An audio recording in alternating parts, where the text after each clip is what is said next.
Allora, buonasera, riprende la seconda parte, stiamo parlando del budget di salute.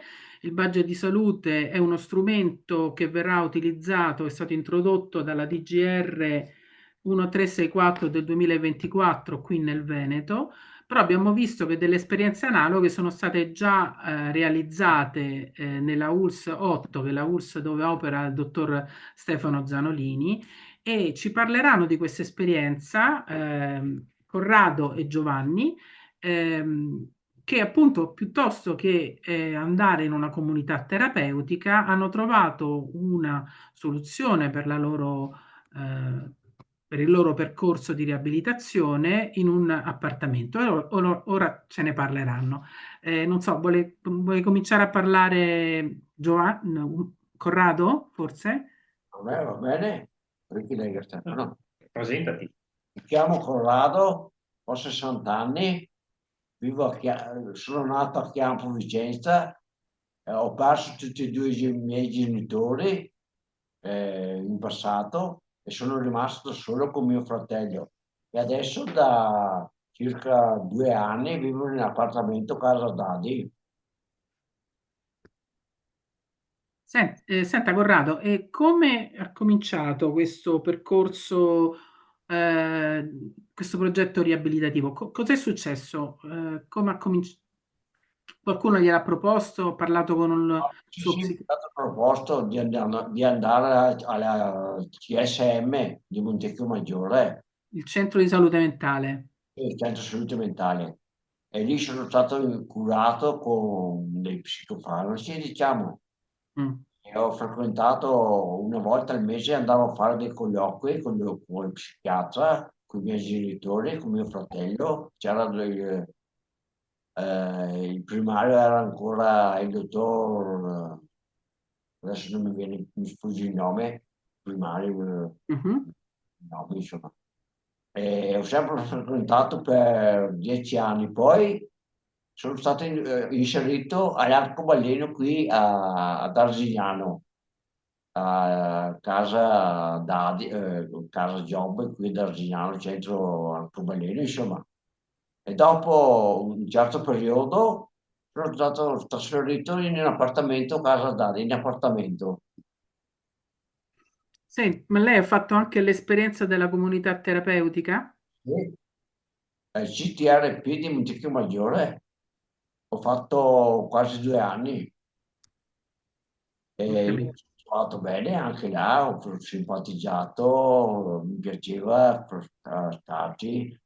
Alla sabato e la domenica andavo a casa, ogni tanto venivano giù i miei genitori a trovarmi durante la settimana, mi portavano la roba da vestire, le robe pulite, quelle cose lì, e certe cose le lavavo io là in comunità con le lavatrici loro, e dopo me le stiravano loro, mi aiutavano tanto, insomma.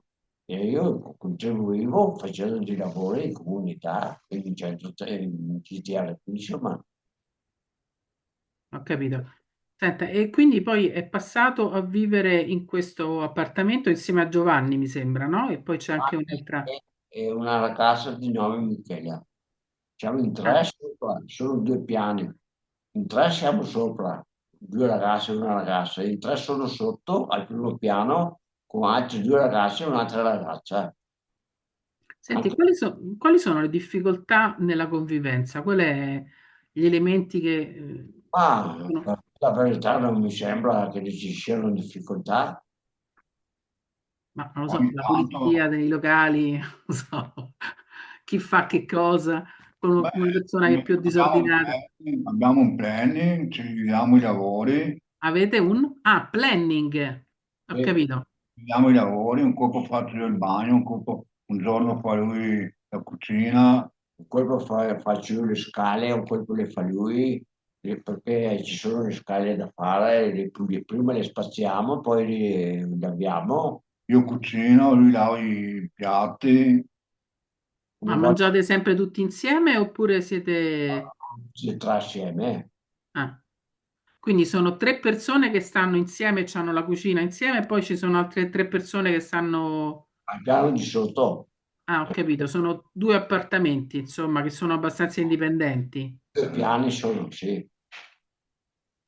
Senta, e che cosa vi piace di questa esperienza di vita insieme? Stare insieme e chiacchierare, guardarsi la TV, ascoltare musica. condividere anche le emozioni reciproche. Avete dei momenti in cui parlate che sono strutturati, nel senso che Ah, vi... specialmente perché se abbiamo a fare le faccende, diciamo, i lavori dove siamo impegnati con una cosa, o con il bagno, o con le camere, fare le pulizie delle scale. E allora a tavola è il momento in cui possiamo parlare più di tutto, dopo diciamo che ognuno va per un po' per i fatti suoi, ecco. Quindi il momento, diciamo, in cui vi scambiate è il momento del pranzo, della cena, insomma. Sì, sì. Particolar modo sì, ma dopo siamo sempre lì tutti vicini. Ho capito. Sentite, e voi siete comunque seguiti da una persona che, da quello che ho capito, che diceva il dottor Zanolini, si chiama case manager, no? Sempre parole inglesi, ma insomma. Un referente, un Noi lo referente. chiamiamo in italiano come referente, non Ah, il usiamo. referente, va bene, sì, mi sembra, il referente va Chiamiamo un benissimo. referente che ci aiuta, ci dà Sì, delle sì. indicazioni. Sì, se abbiamo dei problemi andiamo da lui a parlargli, se abbiamo bisogno di qualche consiglio andiamo dal referente che ci è Mi fate andato. un esempio di qualche problema che è sorto per il quale vi siete rivolti al referente? Ma io ogni tanto devo andare dal podologo, allora vado dal referente e lo riferisco, guarda che devo andare dal podologo per tagliarmi le unghie perché da solo ho le dita grosse, quelle grosse che non riesco a... Certo, succede. Ecco, allora vado dal referente, lo riferisco. Io, il mio denaro, ho un amministratore di sostegno che mi amministra il denaro. Allora chiedo al mio referente quando ho bisogno di soldi, che lui fa da tramite con il mio avvocato, fa da tramite e mi recuperano i soldi per quello che mi serve. Ah, Invece io l'aiuta nella gestione dei soldi, insomma, nel Eh, senso che ci sono una quantità di soldi al mese che può utilizzare. fatto. Invece io ho mio fratello per fare il mio amministratore che mi dà dei soldi a fine settimana, viene a trovarmi e andiamo a fare la spesa assieme e allora una mancia, mi dà un po' di soldini per prendermi dell'acqua, per il caffè, Con le sigarette anche, che sono... anche le sigarette, ma quelle che me le È una passo. voce di spesa un po' No, importante. la verità è che le compro 5-6 pacchetti, poi le consegno al centro e loro me ne danno numerate 10 al giorno. Senta, quindi voi avete un'esperienza, diciamo, mi sembra abbastanza positiva, no? Del percorso di... Stiamo bene. come? Stiamo bene. State bene. Sì. Diciamo, che consigli dareste a una persona che ha iniziato a stare male, che ha problemi per cui comincia ad andare in una comunità terapeutica, eccetera? Che tipo di atteggiamento, che tipo di comportamento, che tipo di attese pensate che debba avere questa persona? E che tipo Adesso di richieste anche? Perché, insomma, anche... rispondo io. Sì. Adesso che sto vivendo la mia esperienza in un appartamento protetto con due cari amici, molto positiva per la mia crescita di guarigione. Secondo me una persona con disagio dovrebbe esporsi, non isolarsi e chiudersi in se stesso, ma avere il coraggio di chiedere aiuto tramite un'equipe medica e operatori molto competenti, riuscire a trovare il proprio equilibrio mentale. Per questi motivi diffonderei la mia esperienza verso altri centri di salute mentale. Certo, è molto importante ed è bene che le persone anche imparino anche a fidarsi, a saper trovare le persone che ti possono aiutare, perché chiedere è un passo anche importante, no? Penso. essere consapevoli della propria situazione di difficoltà e cercare le persone che ti possono aiutare. Volevo sapere una cosa, ma secondo voi come si fa a capire chi veramente ci può aiutare? Quali sono le caratteristiche, insomma, del medico, dell'operatore che ti può aiutare e quelli invece che vi fanno un po' allontanare da quella persona? Ma diciamo che io ho trovato un amico e ho consigliato di frequentare un centro per potersi rilevare dallo stato d'animo che aveva. Ho consigliato di andare in una comunità e lui mi ha ascoltato, è andato in varie comunità.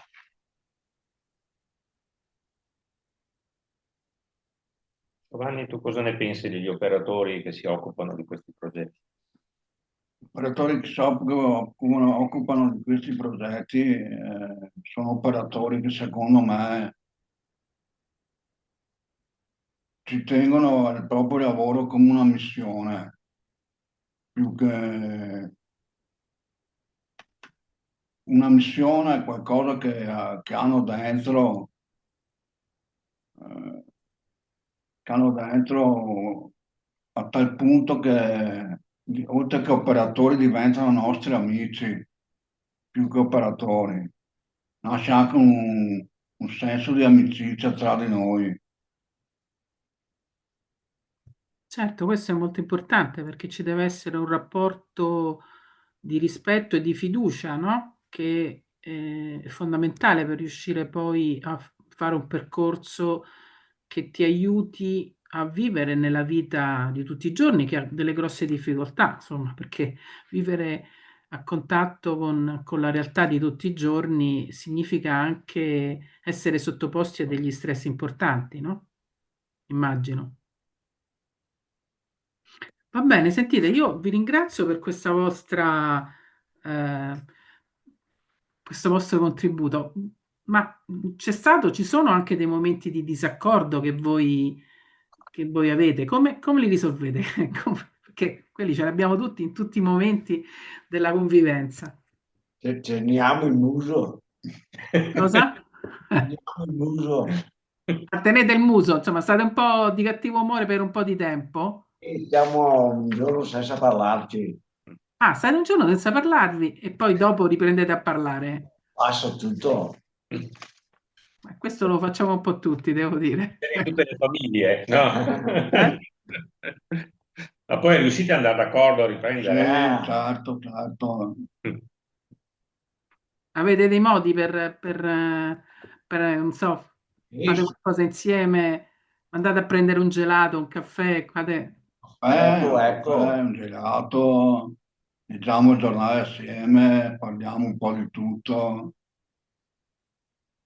e quindi si riprende, insomma, si riprende la convivenza. Sì, sì. Ecco, se posso aggiungere, in questo Sì. progetto di appartamento non c'è solo l'appartamento, ma sia Corrado che Michela, che oggi è ammalata, non può esserci, hanno raggiunto una dimensione lavorativa, cioè sono persone assunte in azienda e tramite il loro lavoro corrispondono quelli che sono i costi dell'appartamento.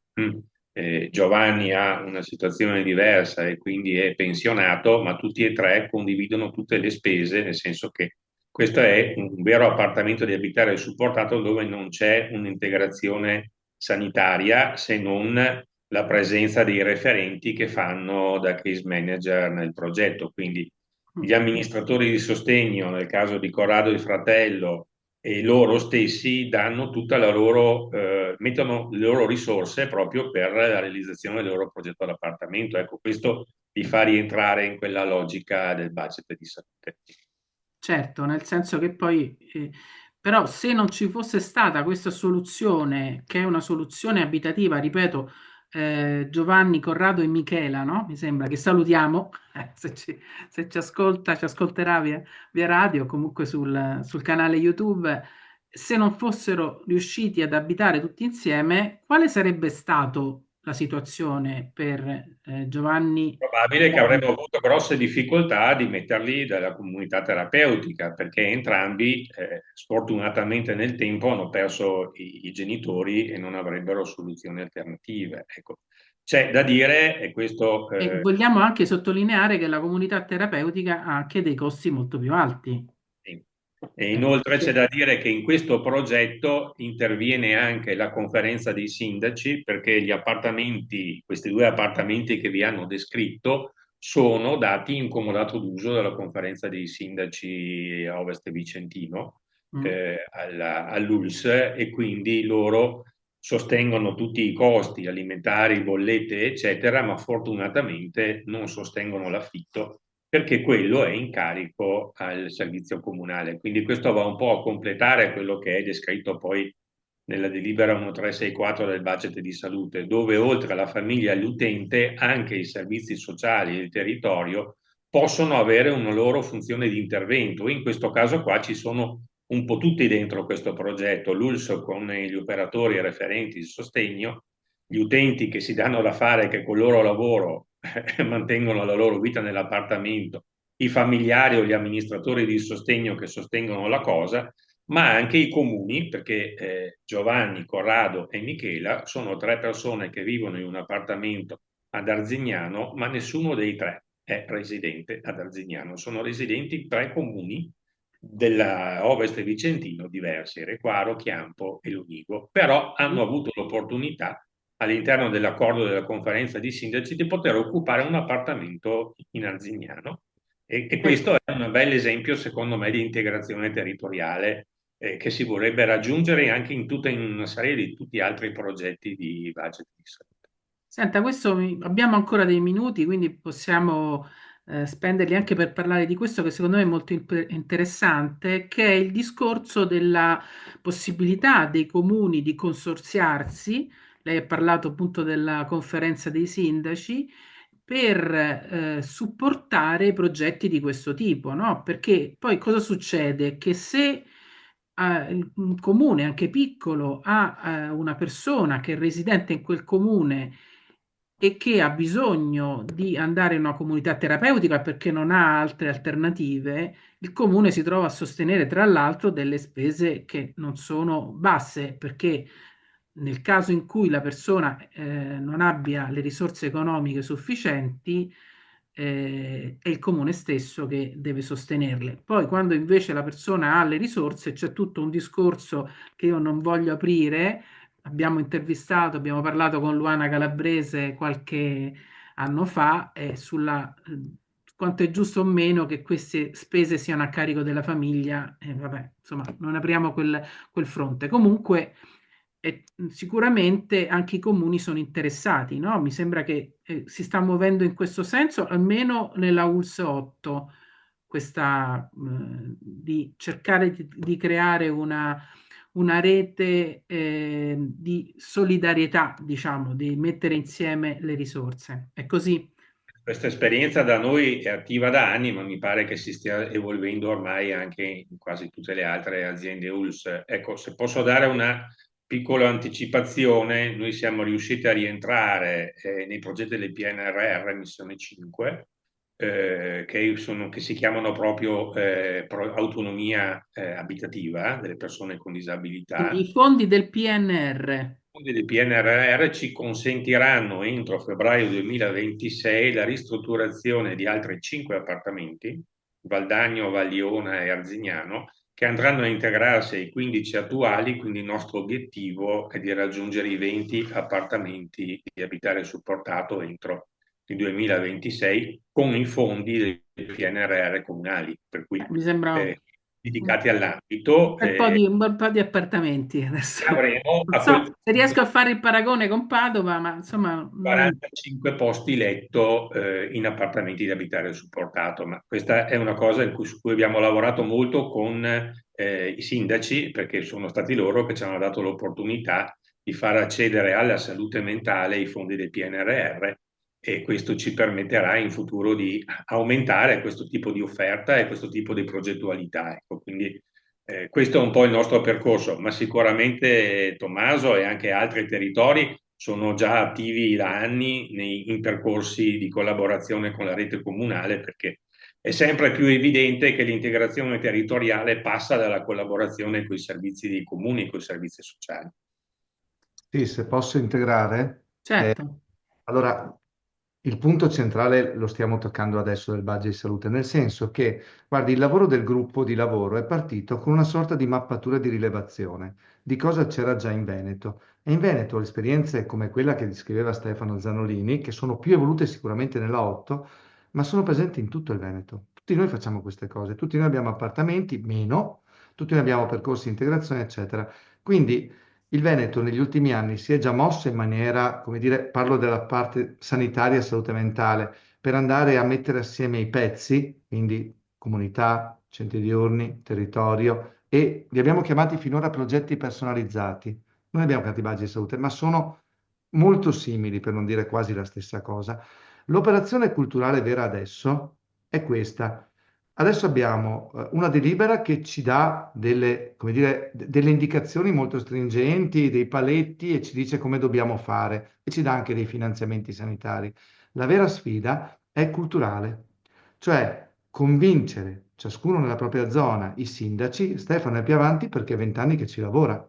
Lui è stato uno dei primi, ma ciascuno di noi nei propri territori sta lavorando in questo senso. La prima cosa che abbiamo fatto sul 7, a parte le esperienze che abbiamo già, è stato di portare l'argomento al piano di zona. Io ho già appuntamento con i comitati dei sindaci in conferenza dei sindaci per esporre la questione del budget di salute, perché se i sindaci non capiscono culturalmente di cosa si tratta, il tavolino non sta in piedi perché ha una gamba zoppa, nel senso che c'è la cultura sanitaria, ci sono i fondi sanitari, quello che va ricercato è le famiglie senz'altro, le associazioni senz'altro, ma soprattutto i comuni.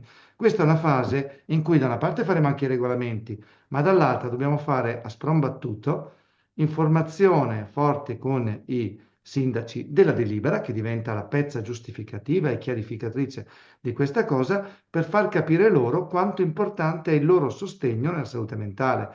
Guardi, glielo dico fuori dai denti, se noi andassimo a vedere in tutte le ULSS, qual è la quota che i comuni mettono a disposizione per gli anziani, per i minori e per salute mentale, faremmo un salto sulla sedia. Nel senso che per la salute mentale i fondi sono pochissimi storicamente, pochissimi, in termini di risorse economiche, in termini di investimenti, appartamenti dedicati e dati in comodato d'uso gratuito o quello che vuole lei. E questo è il vero snodo per far funzionare il budget di salute. In altre regioni non ha funzionato perché questa operazione culturale non ha dato buon esito. In Veneto adesso vediamo, perché è appena uscita la delibera, ma abbiamo le idee molto chiare. Abbiamo già delle riunioni fra il direttore di dipartimento e la regione organizzate regolarmente proprio perché dobbiamo andare su questi obiettivi, secondo me. Ma penso che Stefano abbia detto chiaramente, insomma, è il lavoro che ha fatto lui. Beh, devo aggiungere comunque, credo che sia vero anche questo, che i sindaci si trovano però costretti poi a pagare le quote di partecipazione nelle comunità terapeutiche nel momento in cui le persone che sono di loro competenza non hanno i soldi per pagare quelle quote. Quindi ci sarebbe anche un aspetto, diciamo, di interesse meramente economico da parte dei sindaci di partecipare a progetti di questo genere, o no? Esatto, esatto, esatto, però bisogna che lo capiscano, perché ripeto, noi ce l'abbiamo questa cosa dentro, l'abbiamo sempre coltivata, l'abbiamo adesso resa operativa, strutturata, quello che vuole lei, ma i sindaci questo finora non, no, adesso dico i sindaci generalmente, poi c'è chi è più avanti, chi l'ha capito, chi è indietro, ma insomma è chiaro che nelle ULSS ci sono tantissimi comuni ed alcuni comuni si muovono in modo coordinato, quindi con un fondo di solidarietà. Io ho avuto esperienze anche a Verona, in altri posti, in altri invece non c'è questo accordo. Cioè, ripeto, è un'operazione culturale che da una parte porta un vantaggio economico e dall'altra dà anche delle risposte che non possiamo dare in altra maniera. Il rischio, quando il Veneto fece la delibera sulla riorganizzazione della residenzialità, coordinai quel gruppo di lavoro, a quel tempo ero direttore in regione, definì un numero massimo di posti letto, che è meno della media italiana. Questo perché altrimenti il rischio sarebbe stato quello di una corsa ad aumentare i posti per soddisfare i bisogni. Quindi prima si riorganizza la residenzialità e si mette un limite in termini ripeto, di fabbisogno. E poi si creano dei percorsi di dimissione come questi che abbiamo appena rappresentato e che Stefano ha portato i due signori, che anche conosco uno molto bene, e che hanno portato sostanzialmente a possibilità di dimissione e a dare, diciamo, risorse diverse, in prima di tutto al cittadino e poi ovviamente alla collettività e quindi quello che il sindaco rappresenta. Ma queste cose bisogna che noi siamo capaci a spiegarle ai sindaci. Questa è la sfida culturale di ora. Va Posso bene. aggiungere, Anna, non è così automatico pensare per un comune o per un servizio sociale che c'è un risparmio nel mettere a disposizione risorse del comune a fronte delle comunità, perché c'è un principio culturale fondamentale che è il superamento dello stigma. Nel senso che sulla salute mentale, se è vero che ci sono poche risorse dei comuni, è perché per molti anni, tantissimi, l'idea collettiva, sociale è che la persona con malattia mentale se ne occupa la psichiatria. Punto. E la psichiatria è sanità. Questo è il concetto di base da superare ed è lo stigma. Piuttosto pago la comunità, ma mi togliete dal comune la persona che mi crea difficoltà. E non entro invece in una logica culturale di integrazione di quella persona dandogli le risorse. Quindi il lavoro è grosso, non basta dire al comune guarda che risparmi, cioè non è solo quello il concetto, è Però proprio il adesso concetto di ne superare parleremo nella seconda parte in modo più l'idea dello stigma. approfondito. Però è vero che il comune, quando la persona entra in una comunità, diciamo, eh, non solo terapeutica, adesso non mi ricordo come si chiamano le A residenze, base o comunità estensive. le comunità estensive, deve pagare la parte sociale, perché c'è una Sì, parte nella sociale e una misura parte in cui sanitaria. la famiglia non ci riesce, c'è tutto un inghippo. Ma al di là di questo, non è che questo è la leva che fa sì per dire a quei comuni allora mi do da fare per mettere a disposizione una risorsa nel mio comune. Perché spesso e volentieri c'è un'idea di stigma ancora importante da superare, che solamente nei comuni che hanno avuto la fortuna di sperimentare invece l'efficacia di questi percorsi, poi li amplificano nel tempo. Guardi che questo succede tranquillamente anche con i comuni cittadini. Noi abbiamo 3 appartamenti in affitto lui se li ha affittati da privati. Per riuscire all'inizio a reclutare il primo appartamento è stata una cosa difficilissima, perché quando bastava dire guardate che in quell'appartamento mettiamo 3 bei ragazzi che arrivano dal servizio di salute mentale, offerte zero. Poi per fortuna abbiamo trovato una persona che aveva degli appartamenti che ha messo a disposizione dopo un anno che ha visto che erano seguiti, che non creavano problemi, che gli extracomunitari che aveva affittato gli altri appartamenti gli distruggevano, che i nostri pagavano le bollette, che gli operatori erano accondiscendenti, eccetera, ce n'ha messa a disposizione altre 2.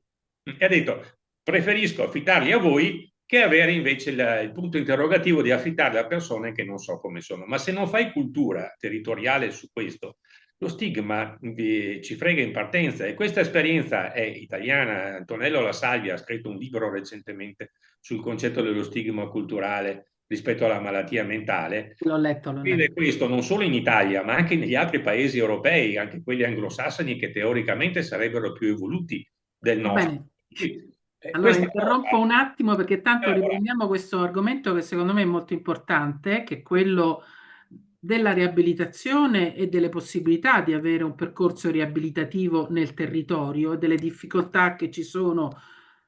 In questo caso abbiamo parlato degli appartamenti, ma poi anche l'inserimento lavorativo, poi anche la socializzazione, insomma, ci sono una serie di problemi. Va bene, interrompiamo e riprendiamo per parlare sempre del budget di salute. Grazie e a tra poco.